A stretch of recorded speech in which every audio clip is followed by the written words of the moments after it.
Le Sénat américain vient d'adopter le Genius Act, alors qu'est-ce que ça change et que prévoit ce texte? On en parle dans un instant. Le Crypto Daily, le podcast qui traite de l'actualité crypto, NFT et métaverse. Salut, c'est Thomas du Crypto Daily, j'espère que vous allez bien, et c'est donc notre actualité principale aujourd'hui. On parlera aussi du token à venir du Layer 2 de Kraken et de la nouvelle fiscalité des cryptos en Thaïlande.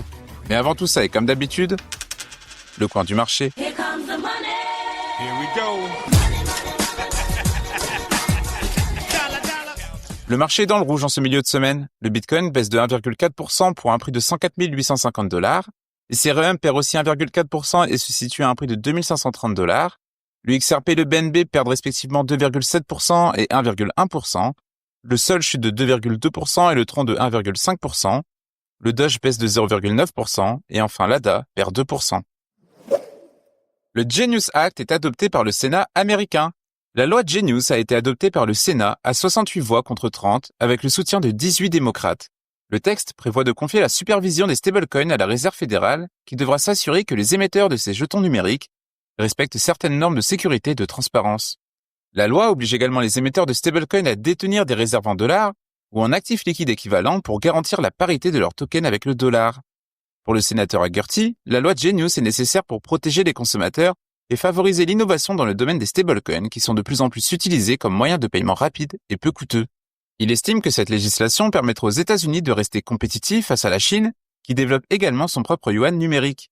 Mais la loi Genius ne fait pas l'unanimité au sein du Sénat. Plusieurs démocrates ont voté contre le texte, reprochant au président Trump de profiter de sa position pour promouvoir ses intérêts personnels dans le secteur crypto. En effet, le président et sa famille possèdent une part importante dans World Liberty Financial, une entreprise qui a lancé son propre stablecoin, le USD1. Les démocrates accusent Trump de vouloir profiter de la régulation des stablecoins pour enrichir son empire crypto au détriment de la sécurité nationale et de la stabilité financière. Ils craignent notamment que les stablecoins émis par des entreprises privées ne concurrencent le dollar et ne facilitent le blanchiment d'argent ou le financement du terrorisme. La loi Genius doit maintenant être examinée par la Chambre des représentants où elle pourrait rencontrer des obstacles supplémentaires. Les républicains qui y détiennent une courte majorité pourraient être tentés de combiner ce texte avec le projet de loi Clarity qui vise à clarifier le statut juridique des autres altcoins comme Bitcoin ou Ethereum. Ce projet de loi est également soutenu par le président Trump, mais il suscite aussi des réticences chez les démocrates. Affaire à suivre. Et si apprendre devenait enfin gratifiant? Avec Knowledge Process, tu n'apprends plus uniquement pour avoir un diplôme, tu apprends pour grandir, pour gagner, pour créer. Leur promesse, une plateforme d'apprentissage hybride, tokenisée et accessible à tous, pensée pour te faire progresser à ton rythme et selon tes intérêts. Au programme, plus de 300 formations déjà disponibles, un agent IA qui personnalise ton parcours, plein de récompenses et plus encore. Sur Knowledge Process, ton temps passé à apprendre n'est pas invisible. Chaque effort, chaque session, chaque progrès compte et est reconnu. Tu n'es plus juste un utilisateur, tu deviens acteur de ton savoir. Knowledge Process, c'est l'apprentissage qui te donne quelque chose en retour. Une nouvelle façon d'apprendre, plus intelligente et plus motivante. Si tu veux en savoir plus, le lien est en description. Le Layer 2 de Kraken va lancer son token. Base, le Layer 2 de Coinbase, a été lancé il y a maintenant presque 2 ans. Aujourd'hui, il affiche 13,09 milliards de dollars de valeur totale verrouillée, ce qui le place au coude à coude avec Arbitrum, toutefois dopé par la TVL du bridge vers Hyperliquid. Mais quoi qu'il en soit, Base est loin devant ses concurrents. Pour autant, le Layer 2 a toujours martelé qu'il n'aurait pas sa propre crypto et que l'Ether resterait son gas token dans le futur. De quoi se faire piquer la vedette? On ne sait pas, mais c'est peut-être le projet de Kraken. En effet, Inc., le Layer 2 soutenu par l'exchange, vient d'annoncer qu'il serait doté de sa propre crypto. Plus précisément, c'est Link Foundation, l'organisation à but non lucratif de la blockchain, qui a publié un communiqué sur X pour annoncer la nouvelle. Conçu pour rassembler utilisateurs, protocoles et développeurs au sein de l'écosystème Inc., le token n'aura aucun rôle dans la gouvernance du Layer 2. D'ailleurs, il sera davantage utilisé comme utility token au sein de la finance décentralisée. Par ailleurs, le nombre de tokens Inc. sera fixé à 1 milliard d'unités et ce chiffre ne pourra pas être changé ultérieurement. Comme toujours lors de l'annonce d'un nouveau token, qui plus est pour une plateforme ou un protocole bien connu de l'écosystème, la question de savoir si un airdrop aura lieu ou non demeure centrale pour les investisseurs. Et en ce qui concerne Inc., nous connaissons déjà la réponse. Oui, il y aura bel et bien un airdrop.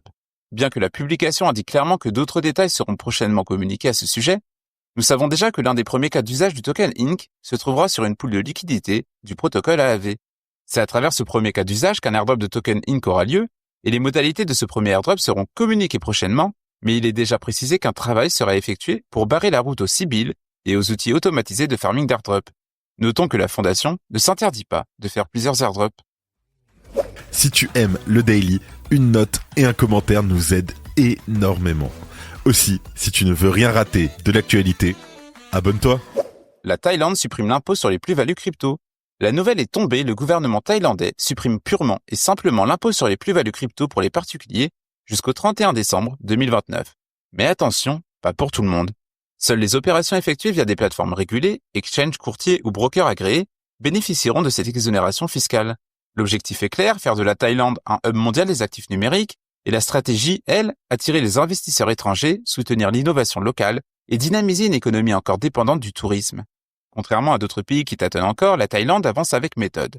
Depuis 2018, le secteur est encadré par la Digital Asset Business Decree, une loi qui place les plateformes sous la supervision de la SEC locale. Et ce n'est qu'un début. Le pays prévoit déjà de mettre en œuvre le Crypto Asset Reporting Framework, CARF, de l'OCDE, une norme internationale destinée à renforcer la transparence fiscale des transactions crypto. Autrement dit, liberté d'entreprendre, mais pas d'opacité. Derrière cette mesure fiscale généreuse, il y a une stratégie économique assumée. À moyen terme, le gouvernement prévoit environ 30 millions de dollars de recettes fiscales indirectes grâce à l'essor de l'activité crypto nationale. Mais comme dit plus tôt, la Thaïlande ne déroule pas le tapis rouge à n'importe qui.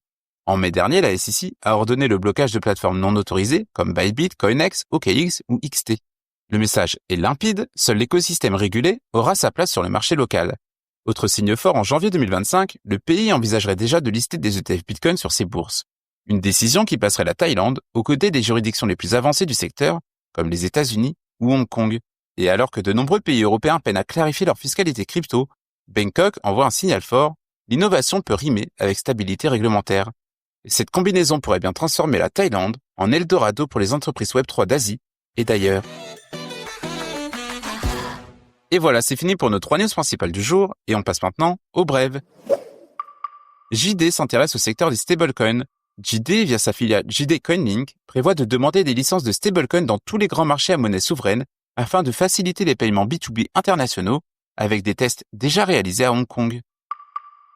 L'amendement sur le mining jugé irrecevable. Un amendement visant à étudier l'utilisation du mining de Bitcoin pour valoriser les surplus d'électricité en France a été proposé à l'Assemblée nationale. Il a été jugé irrecevable car considéré hors sujet par rapport au texte de loi discuté. JP Morgan choisit Base pour son JPMD. JP Morgan va lancer un deposit token appelé JPMD sur la blockchain Base en partenariat avec Coinbase pour faciliter les transactions institutionnelles. Ce jeton, adossé à des dépôts bancaires, vise à offrir une alternative aux stablecoins pour les règlements rapides et sécurisés. The Blockchain Group lève 7,2 millions d'euros pour acheter du Bitcoin. The Blockchain Group a réalisé une augmentation de capital de 7,2 millions d'euros via l'émission de nouvelles actions en partenariat avec Tobam pour renforcer sa stratégie de Bitcoin Treasury Company. Et on termine par Gemini qui porte plainte contre la CFTC pour poursuite abusive. Gemini a déposé une plainte contre la CFTC accusant l'agence d'avoir mené une campagne de poursuite abusive pendant 7 ans à des fins personnelles et médiatiques. Quand FTX s'est effondré, c'est toute l'industrie du sport qui a tremblé. Des partenariats à plusieurs centaines de millions de dollars ont volé en éclats, mais le monde du sport n'a pas perdu foi en la blockchain. Alors comment les cryptos infiltrent le monde du sport? La réponse dans notre vidéo, le lien est en description. Et voilà, c'est la fin de ce résumé de l'actualité du jour. Évidemment, pensez à vous abonner pour ne pas rater le suivant. Rendez-vous aussi sur Twitter et Instagram pour d'autres contenus d'actualité exclusifs. Je crois que j'ai tout dit, faites attention à vous. Et moi je vous dis à vendredi. C'était Le Crypto Daily. merci et à très vite.